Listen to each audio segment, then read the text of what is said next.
communities together on seclosounds.org. Your listening station.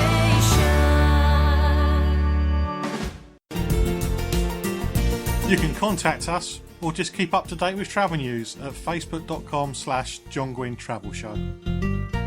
This is Seclo Sounds, your community radio station. If you'd like to volunteer some of your time and skills with Seclo Sounds, send an email to volunteers@seclosounds.org and let us know how you would like to be involved. MK Flyers Online, the fast and simple way to find any kind of business or service locally. Find us at mkflyersonline.co.uk or download the MK Flyers mobile app from your app store. MK Flyers Online proudly supports Seclo Sounds, community radio for Milton Keynes. The John Guinn Travel Show. Checking it out before you check in on seclosounds.org. I'm speaking to Amy Thomas, who represents South Australia in London. We're now going to find out a little bit more about the 20-minute city Adelaide, and also the types of accommodation you can find if you were to use South Australia as your holiday destination. How does the 20-minute city compare to Sydney? It's very different. I've often heard Adelaide compared to Cambridge when people are comparing it to a British city. Mm-hmm. And it's kind of like comparing Cambridge to London. Very different cities, very different sizes. Actually, Adelaide was recently voted, this year it's been voted Lonely Planet's top 10 city to visit for 2014. Mm-hmm. And it is a very exciting time to visit Adelaide because there's a lot happening in the city. Personally, what I love about it is the fact that it is 20 minutes everywhere, 20 minutes walking. You can get around so easily. And also the beach and the vineyards so close by as well. So quite different to Sydney, and they complement each other quite nicely as well. What's the range of accommodation like in South Australia? Is it possible to travel around on a very small budget? There's a huge range. So, for example, the first time I went, I certainly did a lot of camping, and I stayed in dorms in backpackers, which are a very good quality in Australia. And then you've got everything through to your 5-star luxury lodges, places like Southern Ocean Lodge on Kangaroo Island, which are absolutely spectacular. It isn't the cheapest destination to visit, but if you're clever and you do your research, there's suddenly things you can do to save money. Mm-hmm. So, for example, you've got a free tram, bus and bicycle hire, tram, bus service and bicycle hire in central Adelaide. And you've also got places like the Central Markets, which is a great sort of similar to Borough Market, where you can get some really amazing fresh local produce for your lunches. That's a great way to save money. Or take a picnic into the botanical gardens, which are free. You've got free museums. So lots of free things to do or ways to save money when you're out there without sort of substituting things. I would say to people, try and book your tours and your things before you go. Mm-hmm. Just because that will really help you to budget. You know, your main parts are covered and paid for, and you won't have to miss anything out. And then you know what you've got left to spend on things like food and, of course, lots of wine and things like that as well. Yep, that suggestion will please a lot of travel agents as well, because they can book it all up for you. Yes, I'm sure it would. What's the cost of living like when you compare it to London or Sydney? It's pretty similar, to be honest. Some things are going to be a little bit more expensive than others, and vice versa. When you come to the UK, the Australians find certain things slightly more expensive or cheaper. So I would say it's quite similar in terms of London prices. Okay. I'm a bit of a nature nut, and you've already mentioned about the shark cage diving, which I wouldn't mind doing myself. But what can I see and do nature-wise? Can I hug a kangaroo or kiss a crocodile? You can do. I probably wouldn't recommend trying to kiss a crocodile. No. But you could try if you wanted to. You just might not come back. I probably suggest you head to somewhere like, if you're in Adelaide, go to somewhere like Cleland Wildlife Park, which is a lovely nature park where you can cuddle a koala, you can feed the kangaroos and the emus. Kangaroo Island, as I say, is a big place for wildlife. Mostly the cute and cuddly wildlife, so we don't have any crocodiles in South Australia. You have to go to the Northern Territory for the nasty Aussie animals. Okay. So we've got the cute and cuddly ones in SA. also on KI, you can walk on the beach with the sea lions, which is an amazing experience. And in the Eyre Peninsula, I mentioned shark cage diving, but my personal favourite thing to do there is swim with the sea lions.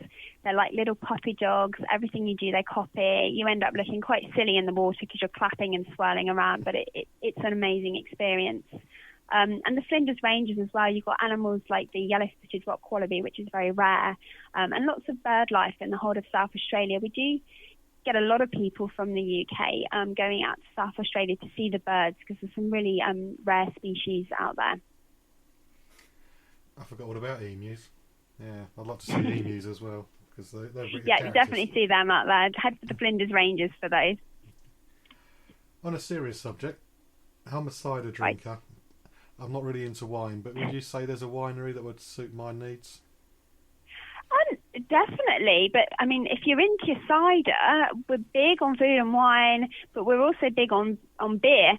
So the Barossel's got a huge heritage, German heritage to it. So lots of breweries out there as well. There's a place called Thorogood's Apple Wines in the Clare Valley that I would recommend, and they also make organic cider, and they've won lots of awards for that. So that's probably the place for you. But yeah, you've got lots of breweries and beer tasting. You can take a tour of Cooper's Brewery as well, just outside Adelaide, and we even have a company called Off Piste Tours in the Florio Peninsula that do a craft beer adventure, which is a full-day touring of trying different craft beers and ciders. So I'd probably head for one of those if I was you. Not only am I difficult when it comes to drinking alcohol, I'm also a awkward person to feed because I'm a vegan. Is it easier with somebody with dietary requirements such as religious and medical, or just awkward like me to find places to eat? Yeah, I mean, again, it's similar to the UK, but because there's such a big emphasis on food and wine in South Australia, you do get these amazing little boutique places. Places like in Adelaide, you've got Good Life Pizza, for example, which is a restaurant that serves good gluten-free pizza. You've got all kinds of different places to go to, so you wouldn't really need to worry too much. Perhaps if you're heading out into the outback, obviously there's less choice up there, so you might have to be a little bit less fussy or stretch your boundaries a little bit, but certainly in the food and wine regions, the Eyre Peninsula, Adelaide, you're going to have quite a lot of choice, so I wouldn't worry too much about that one. Okay, so I go out into the outback, I'll take my own hay, and I'll be fine. Yeah. What about a regional dish? Is there a dish that screams out South Australia? There's an awful lot of different regional dishes or foods. I definitely would say try some Hague's chocolate when you're out there. Some of my favourite chocolates. Seafood is big in South Australia, so King George whiting, Coffin Bay oysters are some of the best oysters in the world, and are eaten in all the big restaurants in all over Australia and the world. Kangaroo Island has a lovely little honey farm where they've got a very rare bee called the Ligurian bee, and they make some amazing ice cream with their honey. And of course, you've got to try a Balfour frog cake, which is difficult to explain. So when you get out there, you'll just have to check it out and give one of those a go. But lots of different food. It's certainly one thing you're not going to be, you're going to be spoilt for choice with when you're in South Australia. Oh, good. I'll be putting weight on then. That's the best bit about Yeah, you do not go to South Australia to lose weight. Step into the spotlight with me, Lucy, every Wednesday between 6 and 7 p.m. on Seclo Sounds. I'll have new music, the latest entertainment news, and interviews with local bands. If you're in a band, or if you have music that you think I should be playing, I'd love to hear from you. Email me, lucy@seclosounds.org, and join me every Wednesday from 6 till 7 for Spotlight on Seclo Sounds.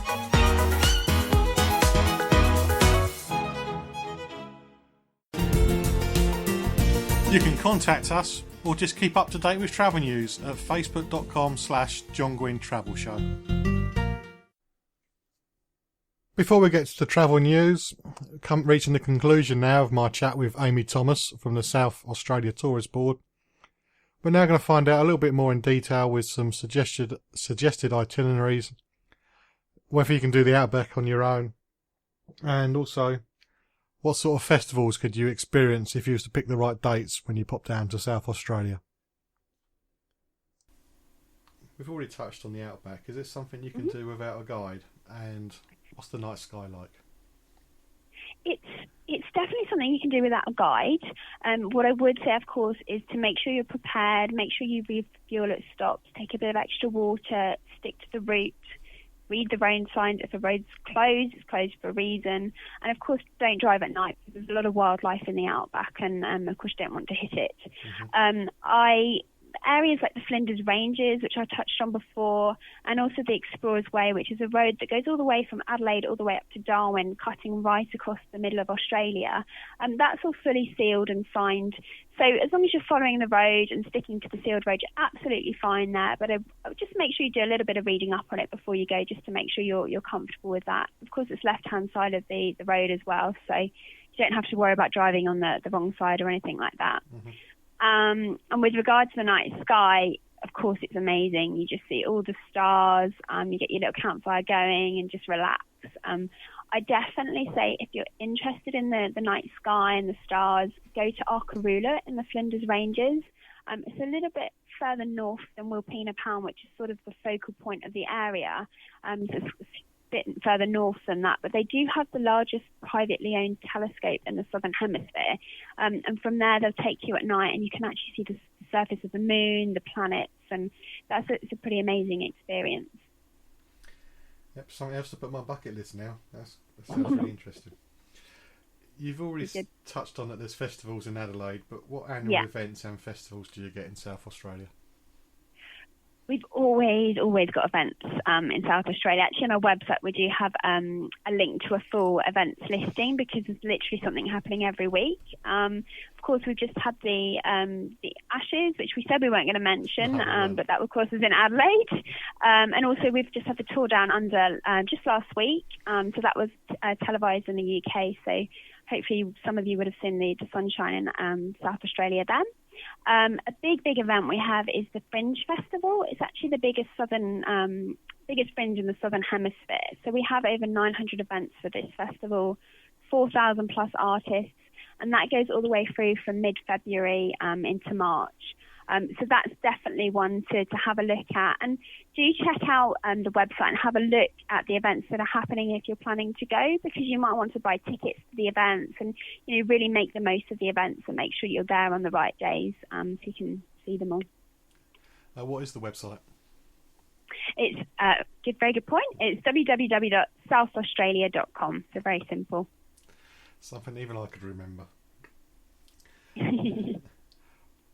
What would be the ideal trip for a family with small children if they pop down? I'd probably say keep it simple. You don't want to be doing too much driving with small children. So probably have a few days in Adelaide. There's quite a lot to see and do in Adelaide for families. And then maybe head to somewhere like Kangaroo Island. There are tour companies that do family tours, or you could self-drive on the island, take your car across on the ferry. That's only a couple of hours south of Adelaide and then 45 minutes across on the ferry.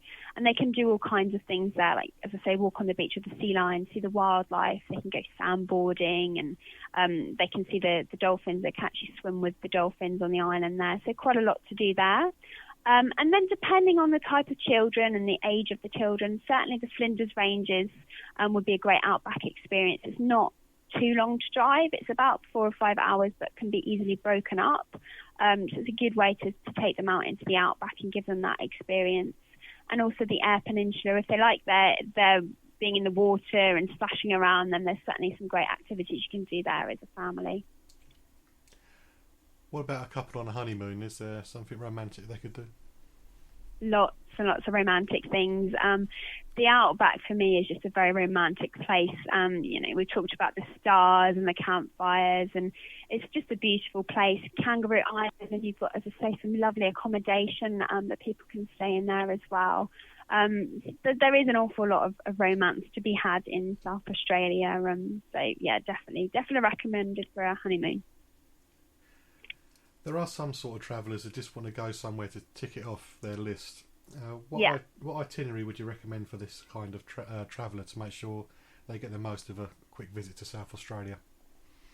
If someone's only got a short time to visit South Australia, and often they will because they'll be going to other areas of Australia, I would say start in Adelaide, have a few days there, head down to Kangaroo Island, which I've mentioned a few times already here, spend a couple of days there either touring or doing a self-drive, and then definitely head into the Barossa to do the wine region. They would be probably the core part of any itinerary, and then from that, depending on how much time you've